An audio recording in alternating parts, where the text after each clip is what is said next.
لا حول ولا قوة إلا بالله العلي العظيم أعوذ بالله السميع العليم من الشيطان اللعين الرجيم بسم الله الرحمن الرحيم الحمد لله رب العالمين وبه نستعين وهو خير ناصر ومعين وصلى الله على محمد وآله الأطيبين الأطهرين اللهم صل على محمد وآل محمد وعجل فرجهم اما بعد فقد قال الله تبارك وتعالى في القرآن الكريم بسم الله الرحمن الرحيم يا أيها الذين آمنوا اتقوا الله وكونوا مع الصادقين صدق الله العلي العظيم۔ ناظرین گرامی، السلام علیکم ورحمۃ اللہ وبرکاتہ۔ پھر حاضر ہیں آپ تمام دیکھنے والوں کی خدمت بابرکت میں اپنے موضوع آداب زندگی کے تحت گفتگو کے ساتھ۔ اس موضوع کے تحت ہم کچھ معروضات اور کچھ گزارشات آپ تمام کی خدمت میں بیان کر چکے ہیں، اور ہماری گفتگو سلسلے وار کھانے پینے کے آداب سے آگے بڑھ کے آج مہمان نوازی کے آداب سے متعلق ہے۔ اس سلسلے میں نبی مکرم اسلام نے ارشاد فرمایا، اکرم الضیف ولو کان کافرا، مہمان کا احترام کرو، اکرام کرو، اگرچہ وہ کافر ہی کیوں نہ ہو۔ یعنی اگر کافر بھی کوئی مہمان بن رہا ہے تو ہمیں اور آپ کو اس کا بھی احترام و اکرام کرنا چاہیے۔ ظاہر سی بات ہے، جب ایک کافر کی مہمان نوازی اور اس کے عزت اور اکرام و احترام کا حکم دیا جا رہا ہے، تو اگر وہیں پر کوئی بندہ مومن کسی کا مہمان بن جائے، کوئی کسی کا عزیز کسی کا مہمان بنے، کوئی اپنا شیعہ بھائی مہمان بنے، تو ظاہر سی بات ہے ثواب اور زیادہ بڑھ جائے گا اور ذمہ داری اور زیادہ بڑھ جاتی ہے۔ بہت ساری احادیث اس سلسلے میں وارد ہوئی ہے کہ جب بھی کوئی مہمان کسی کے یہاں آتا ہے تو وہ اپنا رزق اور اپنی روزی اپنے ساتھ لے کے آتا ہے۔ مہمان کو دیکھ کے ہمیں اور آپ کو دل برداشتہ نہیں ہو جانا چاہیے اور دل چھوٹا نہیں کر لینا چاہیے کہ لو صاحب آ گئے، اب کھائیں گے رہیں گے۔ ظاہر سی بات ہے جو بھی مہمان آ رہا ہے وہ اپنا رزق و روزی اپنے ساتھ لے کے آتا ہے۔ معتبر احادیث میں وارد ہوا ہے کہ ہر آنے والا مہمان اپنی روزی اپنے ساتھ لے کے آتا ہے، لیکن جب وہ آنے والا مہمان کھانا کھا کر فارغ ہو جاتا ہے اور کھانا کھا چکا ہوتا ہے تو حدیث میں ہے کہ خداوند متعال صاحب خانہ کے تمام تر گناہوں کی مغفرت فرما دیتا ہے، یعنی میزبان کے تمام تر گناہوں کو اللہ بخش دیتا ہے۔ دوسری حدیث میں وارد ہوا ہے کہ جب مہمان جانے لگتا ہے اور واپس جاتا ہے تو خداوند عالم صاحب خانہ کے تمام اہل خانہ کے گناہوں کی مغفرت فرما دیتا ہے اور گناہوں کو بخش دیتا ہے۔ چھٹے امام کا ارشاد گرامی ہے کہ اگر میرے ساتھ کوئی مہمان ایک لقمہ بیٹھ کر کھا لے تو اس کا ثواب راہ خدا میں ایک غلام آزاد کرنے سے زیادہ ہے۔ دوسرے موقع پر پانچویں امام کی حدیث ہے، پانچویں امام فرماتے ہیں کہ اگر میں 3 مومن کو کھانا کھلاؤں تو میرے نزدیک راہ خدا میں 7 غلام آزاد کرنے سے بہتر ہے۔ کیوں بہتر ہے؟ چونکہ جب کوئی بھی انسان ایک ساتھ بیٹھ کر کھائیں گے، ظاہر سی بات ہے صرف کھانا نہیں ہوگا بلکہ بیٹھیں گے تو گفتگو بھی ہوگی، بات چیت ہوگی، اور جب گفتگو ہوگی تو اسی گفتگو کے سبب اور اسی گفتگو کے صدقے میں وہ جو ہمارے دل میں حسد، کدورت، بغض و عناد اور دشمنی جنم لے لیتی ہے، تو اسی گفتگو اور اسی مہمان نوازی کی وجہ سے وہ تمام تر بیماریاں بھی دور ہو جائیں گی۔ ظاہر سی بات ہے، مہمان نوازی سے انسان کا دل صاف ہوتا ہے، دل پاک ہوتا ہے۔ جس کی طرف سے ہم اپنے دل میں حسد رکھے ہوئے ہیں اور کدورت پالے ہوئے ہیں، ظاہر سی بات ہے اگر وہی ہم کو دعوت دے دے اور ہم کو مہمانی پر بلا لے تو ظاہر سی بات ہے اس کی طرف سے ہمارے دل میں محبت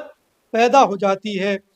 امیر المؤمنین علی بن ابی طالب علیہ السلام ارشاد فرماتے ہیں کہ جو مومن کسی مہمان کی آواز سن کے خوش ہو جائے، اکرام نہ کرے، احترام نہ کرے، ابھی مثلا دروازے پہ کوئی مہمان آیا اور اس نے آواز دی، مثلا ڈور بیل بجایا،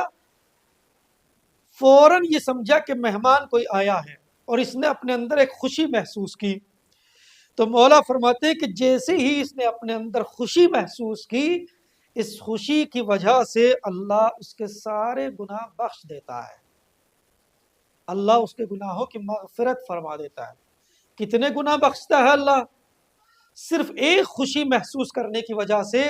اللہ ایک گناہ نہیں، دو نہیں، تین نہیں، بلکہ امیر المؤمنین فرماتے ہیں کہ اگر اس کے گناہ اتنے زیادہ ہوں کہ اس نے اپنے گناہوں سے زمین کو بھر دیا ہو اور آسمان کو بھر دیا ہو، تب بھی اللہ مہمان کی وجہ سے اس کے تمام تر گناہوں کی مغفرت فرما دیتا ہے۔ نبی مکرم اسلام نے ارشاد فرمایا، جس گھر میں کوئی مہمان نہیں آتا اس گھر میں کبھی برکت بھی نہیں آتی ہے، اس گھر میں فرشتے وارد نہیں ہوتے ہیں، اس گھر میں فرشتے نہیں آتے ہیں۔ ظاہر سی بات ہے جناب ابراہیم علیہ السلام کی مہمان نوازی مشہور ہے، اور جناب ابراہیم کی سیرت میں ملتا ہے کہ جناب ابراہیم مشعل روشن فرما دیا کرتے تھے تاکہ راہگیروں کو، راستہ چلنے والوں کو یہ اندازہ ہو جائے اور یہ معلوم ہو جائے کہ یہاں پر کوئی رہتا ہے کہ جو کھانا کھلانے والا ہے اور ہم کو سہارا دینے والا ہے اور ہم کو ٹکانے والا ہے، روکنے والا ہے۔ ظاہر سی بات یہی طریقہ ہمارے ائمہ معصومین علیہ السلام کا بھی تھا کہ وہ مہمان کی اکرام اور احترام فرمایا کرتے تھے۔ چھٹے امام کا ارشاد گرامی ہے، جب کوئی مومن کے حقوق میں سے ایک حق یہ بھی ہے کہ اگر کوئی مومن تمہیں دعوت پر بلائے تو اس کی دعوت پر لبیک کہو، یعنی اس کی دعوت کو قبول کر لو، منع نہ کرو، بہانہ نہ بناؤ کہ میں نہیں آ سکتا ہوں۔ اگر کوئی عذر شرعی ہے تو ظاہر سی بات ہے کہ پھر منع کر سکتے ہیں، لیکن اگر کوئی خاص وجہ نہیں ہے تو پھر مہمانی کو اور دعوت کو رد نہیں کرنا چاہیے۔ نبی مکرم اسلام نے فرمایا سب سے بدتر محرومی یہ ہے کہ اگر کوئی دعوت دے اور سامنے والا اس کو قبول نہ کرے، اس سے بڑھ کے کوئی محرومی اور بدبختی نہیں ہو سکتی ہے۔ آداب ضیافت میں سے ایک ادب یہ ہے کہ اگر مہمان آ جائے تو اس کے سامنے پہلے کھانا پیش کرو، لیکن اگر آنے والا مہمان یہ کہے کہ نہیں میں تو کھا کے آ رہا ہوں، میں کھانے سے فارغ ہو چکا ہوں، تو پھر ہماری ذمہ داری بنتی ہے کہ ہم اس کے سامنے کوئی پینے کی چیز پیش کریں، مثلا پانی پیش کریں، شربت پیش کریں، چائے پیش کریں یا جوس وغیرہ۔ لیکن اب خود مہمان کو اس بات کا خیال رکھنا چاہیے اور لحاظ کرنا چاہیے کہ میزبان اس کی وجہ سے کسی زحمت کا شکار نہ ہو جائے، جیسا کہ نبی مکرم کی اس حدیث میں اشارہ فرمایا گیا ہے کہ جب بھی کہیں جاؤ، یعنی جب بھی تم کسی کے مہمان بنو تو اتنی دیر قیام نہ کرو کہ تمہاری وجہ سے میزبان کو فکر لاحق ہو جائے کہ ابھی ایک وقت تو میں نے اس کو بہتر سے بہتر کھلا دیا ہے اور اس کی عزت و اکرام و احترام کیا ہے، لیکن اب اگر یہ دوسرے وقت میرے یہاں رک جائے گا اور ٹھہر جائے گا تو ظاہر سی بات ہے میری اتنی سکت اور طاقت نہیں ہے کہ میں دوسرے وقت کا بھی اس کے لیے اہتمام و انتظام کر سکوں، لہٰذا اتنی ہی دیر قیام کرنا چاہیے کہ جتنی دیر مہمان میزبان برداشت کر سکے۔ نبی مکرم اسلام نے ارشاد فرمایا جب تم کسی کے یہاں مہمان بنو، یعنی تم کسی کے یہاں مہمان ہو کے جاؤ، تو تمہیں چاہیے کہ زیادہ سے زیادہ بس 3 روز تک اس کے مہمان رہو، تمہیں 3 روز تک قیام کرنا چاہیے۔ لیکن اگر 3 روز کے بعد کوئی 3 سے زیادہ کسی کے یہاں قیام کر رہا ہے تو حدیث میں ہے کہ اگر مہمان کی 3 دن سے زیادہ کوئی خاطرداری کر رہا ہے اور مہمان نوازی کر رہا ہے اور اس کا اکرام و احترام کر رہا ہے تو نبی مکرم اسلام فرماتے ہیں کہ یہ مہمان کی خاطرداری نہیں ہے بلکہ میزبان اپنی جان و مال کا صدقہ نکال رہا ہے۔ یعنی اگر ہم اور آپ 3 روز سے زیادہ کسی کی خاطرداری کر رہے ہیں اور کسی کا اکرام و احترام کر رہے ہیں تو پھر خود ہم اپنا صدقہ نکال رہے ہیں، اور اللہ ہمیں وہی ثواب عطا کرے گا جو ایک صدقے کا ہوا کرتا ہے۔ نبی مکرم اسلام نے مہمان سے کام لینے کو بھی منع فرمایا ہے۔ ابن یعفور راوی ہیں، وہ فرماتے ہیں کہ میں نے چھٹے امام کے گھر کسی مہمان کو کسی کام کے لیے اٹھتے ہوئے دیکھا۔ جیسے ہی چھٹے امام نے یہ ملاحظہ فرمایا اور دیکھا کہ مہمان کسی کام کے لیے اپنی جگہ سے بلند ہوا، کھڑا ہوا، تو فوراً چھٹے امام نے اس کو منع فرمایا کہ نہیں، تم بیٹھ جاؤ۔ اور اس کو منع کرنے کے بعد چھٹے امام خود بلند ہوئے، کھڑے ہوئے، اور کھڑے ہونے کے بعد اس کام کو خود انجام دیا اور فرمایا کہ میرے جد رسول اللہ نے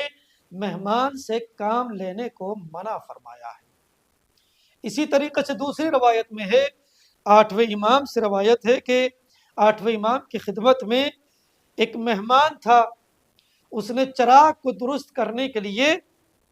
ہاتھ بڑھایا، مثلا چراغ کی لو کو کم کرنے کے لیے یا لو کو بڑھانے کے لیے ہاتھ بڑھایا۔ 8ویں امام نے اس کو منع فرمایا اور خود جا کے چراغ کو درست کیا، اور پھر اس کے بعد اس سے کہا، مہمان سے کہا کہ ہم اہل بیت کی سیرت یہ ہے کہ ہم اپنے مہمان سے کسی طریقے کی کوئی خدمت اور کوئی کام کبھی نہیں لیتے ہیں۔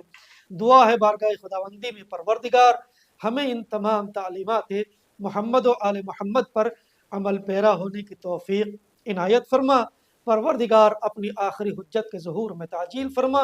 ہم کو ان کے آوان و انصار میں شمار فرما۔ ربنا تقبل منا انک انت السمیع العلیم، والسلام علیکم ورحمۃ اللہ وبرکاتہ۔